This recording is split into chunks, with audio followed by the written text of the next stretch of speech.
Trucker channel में आपका स्वागत है। देखते हैं उत्तराखंड के 13 जिलों की महत्वपूर्ण खबरें। देहरादून चारधाम मार्गों पर सुविधाएं और बढ़ाएंगे दामी। उत्तराखंड में चारधाम यात्रा मार्गों पर सुरक्षा इंतजाम तथा यात्री सुविधाओं को और बढ़ाया जाएगा। खासकर केदारनाथ और यमुनोत्री मंदिर के रूट को प्राथमिकता से लिया जाएगा। इन दोनों धामों तक पहुंचने को श्रद्धालुओं को लंबा पैदल सफर करना पड़ता है। मानसून सीजन में प्राकृतिक आपदाओं की वजह से हुए नुकसान को देखते हुए चारधाम यात्रा मार्ग पर सुरक्षा और सुविधाओं को बेहतर बनाने का निर्णय लिया गया है। शुक्रवार को मुख्यमंत्री पुष्कर सिंह धामी ने दून यूनिवर्सिटी में मीडिया से बातचीत में यह बातें कही है।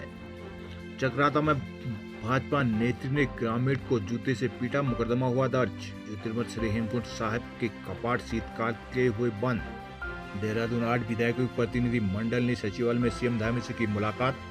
भर्ती परीक्षा रद्द की उठी मांग। युगल 80 के विवादित स्नातक स्तरीय भर्ती परीक्षा के मामले में नया मोड़ आया है। शुक्रवार को भाजपा के 8 विधायकों और पदाधिकारियों ने मुख्यमंत्री पुष्कर सिंह धामी से मुलाकात कर परीक्षा को निरस्त करने की मांग की है। मुख्यमंत्री ने युवाओं के हित में उचित निर्णय लेने का आश्वासन दिया है। 21 सितंबर को हुई इस परीक्षा में हरिद्वार के केंद्र से पेपर का एक अंश आउट हो गया था। तब से बेरोजगार इस परीक्षा को रद्द कर नए सिरे से परीक्षा कराने की मांग कर रहे हैं। शुक्रवार अपराह्न करीब 3 बजे भाजपा विधायक खजान दास, दिलीप सिंह रावत, विनोद भंडारी, भूषण गैरोला, दुर्गेश्वर लाल, सुरेश चौहान, मोहन सिंह बिष्ट, रेणु बिष्ट और प्रदेश प्रभारी मनवीर सिंह चौहान ने सचिवालय में मुख्यमंत्री से मुलाकात की और मुख्यमंत्री को ज्ञापन देते हुए सभी ने कहा कि युवा प्रदेश और देश का भविष्य है। इस परीक्षा को लेकर उनके मन में किसी भी प्रकार की शंका नहीं करनी चाहिए। उपनल संविदा कर्मियों को भी मिलेगा दिवाली का बोनस। यूपीसीएल के संविदा उपनल स्वयं सहायता समूह के करीब 4,500 कर्मचारियों को 4,500 रुपये दिवाली बोनस मिलेगा। यूपीसीएल बोर्ड बैठक में इस प्रस्ताव को शुक्रवार को मंजूरी मिली है। मुख्य सचिव आनंद वर्धन की अध्यक्षता में हुई बैठक में निगमों की विजिलेंस सिस्टम को मजबूत किए जाने पर जोर दिया गया है। सचिवालय में शुक्रवार को मुख्य सचिव की अध्यक्षता में हुई बैठक में कई फैसलों पर मोहर लगी है। पिटकुल के बाद यूपीसीएल ने भी संविदा आउटसोर्स एसएचजी कर्मचारी को दिवाली बोनस देने का फैसला किया है। पौड़ी में नाबालिग से दुष्कर्म से दोषी को मिली सजा। नारायणगढ़ बेडूला में शिक्षकों की तैनाती की उठी मांग। नई टेहरी बागवान में खनन पट्टे देने का किया गया विरोध। रुद्रप्रयाग अंबानी ने दिए केदार बद्री के दर्शन 10 करोड़।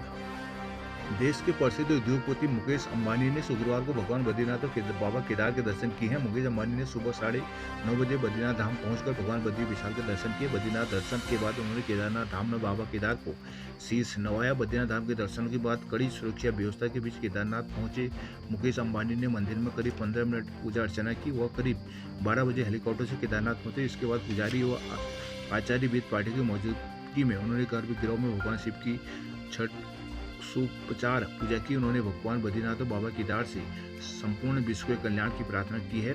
मुकेश अंबानी हर साल बाबा केदार के दर्शन को पहुंचते। इस दौरान उनके साथ बद्री केदार मंदिर समिति के अध्यक्ष हेमंत द्विवेदी, सीईओ विजय थपड़ियाल भी मौजूद थे। हरिद्वार ज्वालापुर में जीएसटी टीम का विरोध, बाजार हुआ बंद। ज्वालापुर के पीठ बाजार में शुक्रवार को राज्य कर विभाग की टीम ने छापेमारी की है। दौरान विभाग की कार्रवाई का विरोध कर बड़ी संख्या में व्यापारी नारेबाजी करने लगे। मौके पर व्यापारियों की बड़ी भीड़ जमा होगी। साथ ही व्यापारियों ने विरोध में अपनी दुकानें बंद कर दी। व्यापारियों को जबरदस्त विरोध के बाद जीएसटी विभाग की टीम बिना कोई कार्रवाई के वापस लौट गई। राज्य कर विभाग की टीम शुक्रवार को दोपहर के समय पीठ बाजार पहुंची। इस दौरान टीम ने बाजार में दुकानों का निरीक्षण किया। जीएसटी विभाग की टीम को देखकर व्यापारियों में अफरा तफरी मच गई। व्यापारियों ने अपनी दुकानें बंद करना शुरू कर दिया। शहर व्यापार मंडल ज्वालापुर के सदस्यों सहित आसपास के बाजारों के व्यापारी मौके पर पहुंचकर जीएसटी विभाग की टीम का विरोध करने लगे। हल्द्वानी में मैग्नीसाइट फैक्ट्री के काले धुएं ने सांसों का संकट बढ़ाया।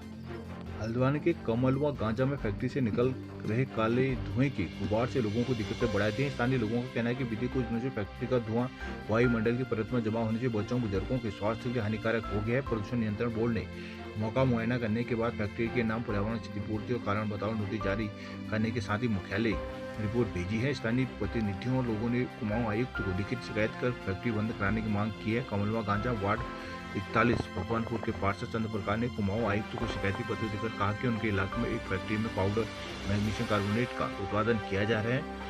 आरोप है कि इस फैक्ट्री में प्लास्टिक निर्मित उत्पाद भी बनाए जा रहे हैं। निवासियों का कहना है कि फैक्ट्री के धुएं से पर्यावरण दूषित होने के साथ मुश्किलें बढ़ गई हैं। नैनीताल में जल संसाधन कर्मचारियों ने पंप हाउस बंद करने की दी चेतावनी। बागेश्वर पिंडर नदी का पानी अब बुझाएगा नैनीताल अल्मोड़ा के प्यास। सिंचाई लघु सिंचाई व संस्कृति सचिव युगल किशोर पंत ने शुक्रवार को जिला सभागार में पिंडर कोसी लिंकिंग परियोजना को लेकर बैठक में उन्होंने बताया कि पहाड़ में इस तरह की पहली परियोजना है जिसमें सुरंग के माध्यम से पानी लाया जाएगा। इससे अल्मोड़ा और नैनीताल जनपद को पेयजल और सिंचाई के लिए पर्याप्त पानी भी मिलेगा। कलेक्ट्रेट में हुई बैठक में उन्होंने बताया कि यह योजना अल्मोड़ा क्षेत्र में सिंचाई सुविधाओं को सुदृढ़ करने के लिए अत्यधिक महत्वपूर्ण है। इसके अलावा अल्मोड़ा नगर क्षेत्र में पेयजल आपूर्ति सुनिश्चित करने के लिए भी परियोजना महत्वपूर्ण कदम साबित होगी। अल्मोड़ा जिले में स्थित सुमेश्वर घाटी अल्मोड़ा नगर क्षेत्र को ग्रीष्मकालीन में जल संकट का सामना करना पड़ता है। इस गंभीर स्थिति को देखते हुए शासन ने कोसी नदी को पुनर्जीवित करने के लिए पिंडर नदी से जोड़ने की योजना को मूर्त रूप देने की दिशा में कदम बढ़ाया है। लालकुआं में ओवरलोड वाहनों से छात्र हो रहे हैं परेशान। टनकपुर बस्तिया में रिलायंस कर्मियों से भरी बस पलटी। टनकपुर हाईवे में बस्तिया के समय रिलायंस कर्मियों से भरी बस पलट गई। हादसे में चालक परिचालक समेत 25 यात्री घायल हुए हैं। गंभीर रूप से 4 घायलों को हायर सेंटर रेफर किया गया है, जबकि शेष 21 को हल्द्वानी भेजा गया है। बस हल्द्वानी से धारचूला जा रही थी। चंपावत टनकपुर हाईवे में बस्तिया के पास शुक्रवार को सायं करीब 6 बजे रिलायंस लाइफ इंश्योरेंस कर्मियों से भरी बस सड़क में पलट गई। हादसे में चालक परिचालक समेत 25 लोगों को 108 और 112 वाहन से उप जिला अस्पताल भर्ती कराया गया, जहां CMS doctor Ghanshyam Tiwari, doctor Jitendra Joshi, doctor Manvendra Shukla और डॉक्टर ज्ञानेंद्र यादव ने घायलों का उपचार किया।